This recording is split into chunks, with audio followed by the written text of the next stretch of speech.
For over 1,000 years, one empire stood as the world's great survivor. Call it Rome reborn, call it Byzantium, call it the empire of glittering mosaics and impenetrable walls. Whatever the name, its story is a saga of resilience. Today, we journey through the entire history of the Byzantine Empire, an empire that lived long enough to see the ancient world fade and the modern world begin. Our story begins in the 4th century, when Emperor Constantine boldly chose to build a new Rome. On the shores of the Bosporus, he founded Constantinople, a city perfectly placed between Europe and Asia. What began as an imperial project soon became the beating heart of a civilization that would outshine the old Rome. In 476, the Western Roman Empire collapsed, but the East, it kept going. While Europe plunged into a dark age of migration and war, the Eastern Romans, now what we call Byzantines, learned to adapt. They preserved Roman law, Greek culture, and Christian faith, becoming a bridge from antiquity to medieval civilization. Enter Justinian, a man whose ambition burned brighter than the imperial diadem he wore. He envisioned reuniting the entire Roman world. With the brilliant general Belisarius at his side, he launched campaigns from North Africa to Italy, briefly resurrecting Rome's old borders. And at the same time, he built the Hagia Sophia, a cathedral so vast and luminous that visitors insisted it felt like stepping into heaven. But empires rarely rise without resistance. During Justinian's rule, Constantinople erupted in the Nika riots, nearly destroying the capital. Then came the plague of Justinian, one of history's deadliest pandemics. Between fire, disease, and revolt, the empire was pushed to the brink, but it endured. In the 7th century, a new champion emerged, Heraclius. He reorganized the empire and confronted its fiercest enemy yet, the Persians. Their decades-long war drained both empires, right when a new power arose from Arabia. The Islamic caliphates would forever reshape the region, carving away Byzantine lands like Syria and Egypt. The Arab conquests struck Byzantium like a tidal wave. Priceless provinces were lost, revenue shrank, armies dwindled, but Constantinople held. Thanks to its massive triple walls and a terrifying secret weapon, Greek fire, the empire survived multiple sieges that could have ended its story centuries earlier. Next came a theological storm, iconoclasm. Should holy images be worshipped or destroyed? For over a century, emperors, monks, and citizens debated, rioted, and even fought over the answer. This internal struggle nearly tore the empire apart, and yet, once again, Byzantium endured. Then, something remarkable happened. In the 9th and 10th centuries, the empire rejuvenated. Emperors like Basil I and Basil II expanded the borders, revived classical literature, strengthened the economy, and created dazzling works of art. It was a renaissance before the Renaissance, proof that Byzantium could still shine.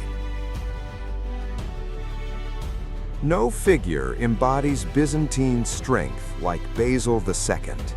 Hardened by rebellion and war, he spent decades fighting the Bulgarians until he broke their kingdom completely.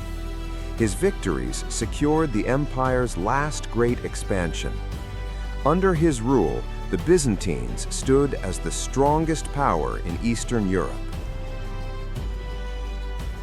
But even golden ages fade. After Basil II's death, a parade of weak rulers squandered the wealth he had built. The military decayed, enemies pushed at the borders, and rival powers like the Normans and Pechenegs chewed away at Byzantine strength. It was as if the empire forgot the discipline that once made it formidable. In the 11th century, a new threat emerged from the east, the Seljuk Turks. Their warriors swept across Anatolia, the empire's heartland. At the disastrous Battle of Manzikert, Byzantine forces collapsed, and much of Asia Minor was lost. This moment, more than any other, marked the beginning of the empire's slow fall. Desperate, Emperor Alexios I turned to Western Europe for help. The result? The First Crusade. The Crusaders helped Byzantium regain some territory, but they also brought tension, cultural clashes, and deep mistrust. Allies on paper, rivals in practice. Tensions exploded in 1204, when the Fourth Crusade, meant to reclaim the Holy Land, turned its fury on Constantinople instead. The city was brutally sacked, its treasures stolen, its churches desecrated. For the first time in its history, Constantinople had fallen, not to its enemies, but to supposed allies. The Byzantines fled to three successor states, Nicaea, Trebizond, and Epirus. Though battered and scattered, the imperial spirit lived on. Over decades, the Empire of Nicaea slowly pushed back, reclaiming territory and rebuilding institutions. Byzantium was bruised, but far from finished. In 1261, the Byzantines retook Constantinople. The city they reclaimed was a shadow of its former glory, empty, ruined, and poor. But the restoration was symbolic. Against all odds, Byzantium was alive again. The empire rebuilt, traded, and reorganized, but it would never return to its former power. The final chapters came swiftly. The rising Ottoman Empire surrounded Constantinople, capturing Byzantine cities one by one. Diplomacy, alliances, and last-minute appeals could not halt the inevitable. The world was changing, and Byzantium, once master of continents, was now an island in a sea of Ottoman territory. In 1453, Sultan Mehmed II launched the final siege. Cannons roared, walls crumbled, and defenders fought desperately.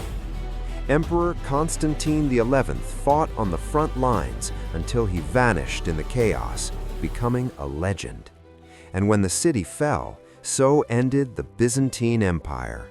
It survived Rome's fall, survived invasions, plagues, crusades, and civil wars, but at last, its extraordinary 1,000-year journey came to an end.